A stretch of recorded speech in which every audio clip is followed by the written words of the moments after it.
Alors, hier, il y avait un café philo concernant Sade. Nous sommes le mardi 9 décembre 2014, et on disait que Sade, il était anti-spéciste, un truc comme ça. C'est-à-dire qu'il considérait que l'espèce humaine n'était pas à isoler, que les animaux faisaient partie d'un seul et même ensemble, englobant l'espèce humaine. Alors, on peut toujours soutenir ce genre de thèse, mais ça m'a beaucoup amusé, parce que je pense que c'est un argument qui est très souvent utilisé par les femmes par rapport aux hommes. Parce qu'on peut toujours décider d'englober un ensemble plus large. On peut dire, voilà, nous sommes tous des animaux, les chiens, les insectes, les hommes, etc. Donc ça, est-ce que ça, c'est une tentation de la philosophie, ou une instrumentalisation de la philosophie, pour balayer les différences, les clivages, et pour dire tout ça, ça n'a aucun sens, les différences culturelles, ça n'a aucune importance, les différences de sexe, ça n'a aucune importance, les différences de race, ça n'a aucune importance. On a un ensemble beaucoup plus vaste, et pourquoi pas, en effet, englober les chiens, les chats, pour ne parler que des animaux domestiques, les femmes, les hommes, etc., dans un seul et même ensemble. Bon.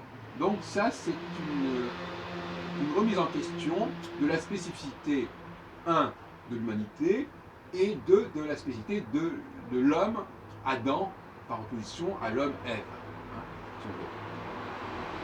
Le refus d'assumer la spécificité du mâle par différence avec la femelle. Et alors je laisse de côté la question de l'androgyna, qui est un sujet tout à fait intéressant lui-même aussi, dont j'ai d'ailleurs traité par ailleurs. Effectivement, l'homme, quelque part, il est effectivement androgyne fondamentalement, mais quand je dis l'homme, je veux dire l'homme mâle. Ça ne peut pas être paradoxal. L'homme mâle a un vécu androgynal, a une histoire androgynale. Quand on lit la Genèse, on le voit. L'homme a été créé à l'image de Dieu. Il a été créé mâle et femelle. Il y a pas, à ce moment-là, on ne dit pas encore que Dieu a sorti la femelle de mâle. Non. Ça, c'est déjà lorsque l'androgyna se défait. Mais il se défait et il se refait. Bon. Donc, moi, ces histoires de mettre dans le même bain tout le monde, et pourquoi pas aussi dire que nous sommes tous des atomes ou tous des molécules, des poussières d'étoiles, etc. On peut toujours dire ça. On peut toujours noyer le poisson. Hein. Bon. Alors, est-ce que c'est intéressant, cette stratégie antispéciste, contre l'espèce humaine et contre le genre masculin? Moi, je suis tout à fait sceptique, mais je force de constater que la philosophie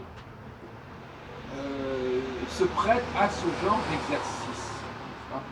Alors, tout à l'heure, je disais qu'effectivement la philosophie est capable de généralisation, elle est capable de balayer, de dépasser les clivages, mais alors là, effectivement, il ne faudrait quand même pas aller trop loin, et c'est ce que j'appelle l'instrumentalisation de la philosophie. C'est-à-dire qu'on utilise la méthodologie philosophique au service d'idéologies qui prônent tout simplement l'intégration, l'assimilation, pour des raisons qui sont tout simplement des raisons de carrière, des raisons d'ambition, disons les choses comme elles sont. Hein. Voilà, les gens veulent être mieux acceptés, pouvoir mieux avancer dans leur carrière, être mieux payés, etc. etc. Voilà.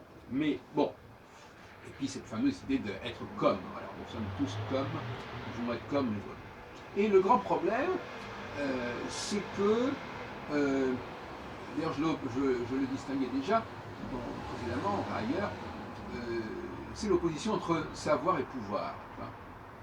Alors, on n'est plus dans une problématique de savoir, une problématique de pouvoir, enfin, jusqu'à un certain point.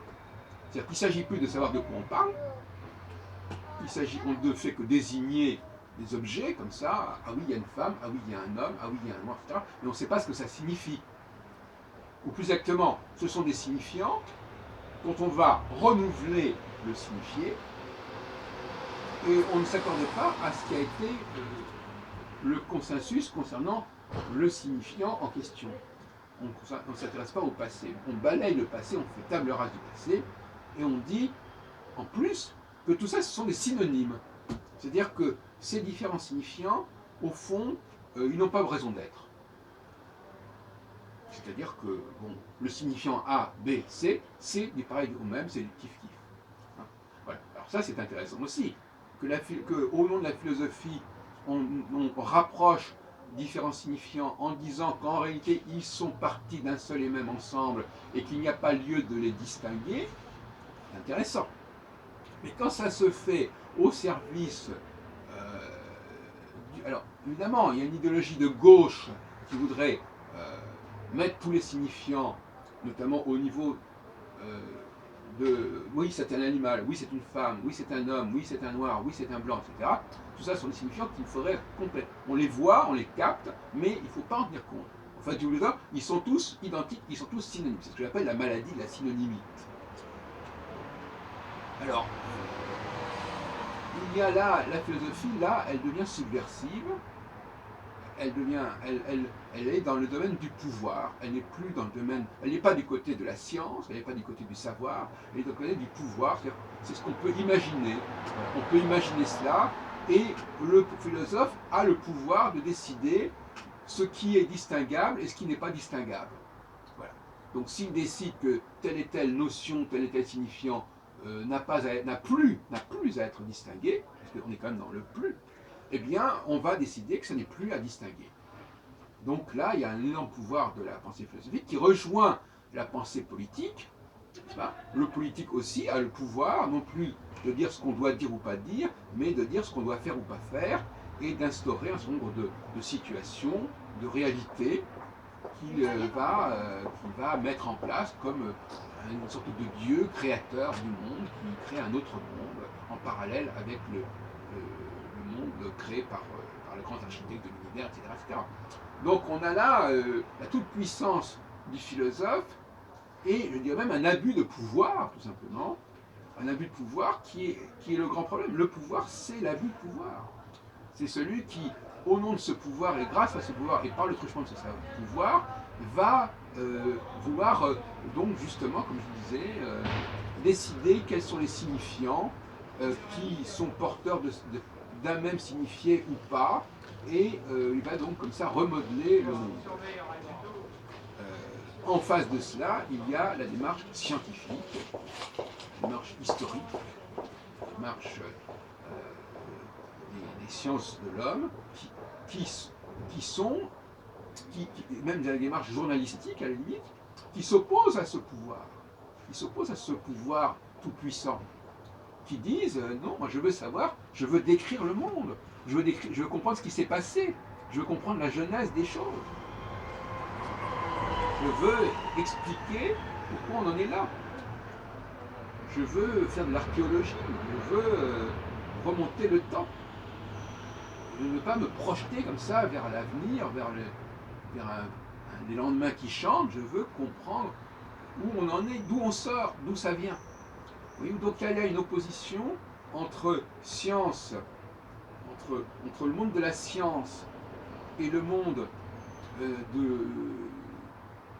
du pouvoir. Certains diraient le monde de la conscience, mais ça c'est leur problème. Mais il y a cette opposition qui en français sonne bien, puisque c'est des mots qui se ressemblent, savoir, pouvoir. Voilà, il y a là, alors bien entendu, pour l'instant, la dialectique, la problématique du...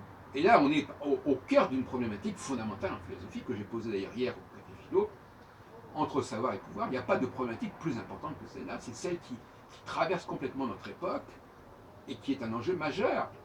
Est-ce que nous allons renoncer au savoir par rapport au pouvoir?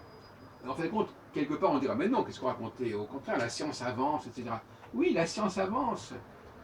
La technique, alors déjà, la technologie, est-ce qu'elle est du côté du savoir ou du pouvoir? Elle bascule déjà vers le pouvoir, la technologie. Du moment où je transforme le savoir, mais d'un autre côté, cette technologie, elle s'appuie sur le savoir, c'est évident. Mais elle s'appuie sur le savoir, mais elle fait des choses qui ne sont pas de l'ordre de la science. Ce qui pose après le problème majeur de l'écologie. L'écologie est au cœur même de cette dimension problématique de la technologie, bien évidemment. Donc la technologie commence avec l'utilisation de n'importe quel objet. Donc c'est pas d'hier le problème de la technique. il y a une technologie externe qui est faite par où on utilise des objets, des minéraux, des végétaux, des animaux, et puis il y a une technologie externe, interne, qui est où on travaille sur soi-même, et où l'être humain n'est pas devenu ce qu'il est devenu comme ça, il est lui-même le résultat d'une technologie, mais une technologie organique et non pas une technologie instrumentale. Ça aussi, c'est vrai distinguer ces deux plans-là. Et aujourd'hui, il y a cette confrontation aussi entre une technologie organique qui est que l'être humain doit prendre possession de ses véritables ressources, et une technologie instrumentale où ça n'a pas d'importance. Ce qui est important, c'est l'utilisation des appareils existants. Il faut s'appareiller, il faut se protéger, etc. Donc là aussi, il y a une problématique, un conflit majeur qui existe dans notre société. Donc, notre société est marquée par cette double conflictualité, la conflictualité entre le savoir et le pouvoir, et la conflictualité entre l'organique et l'instrumental.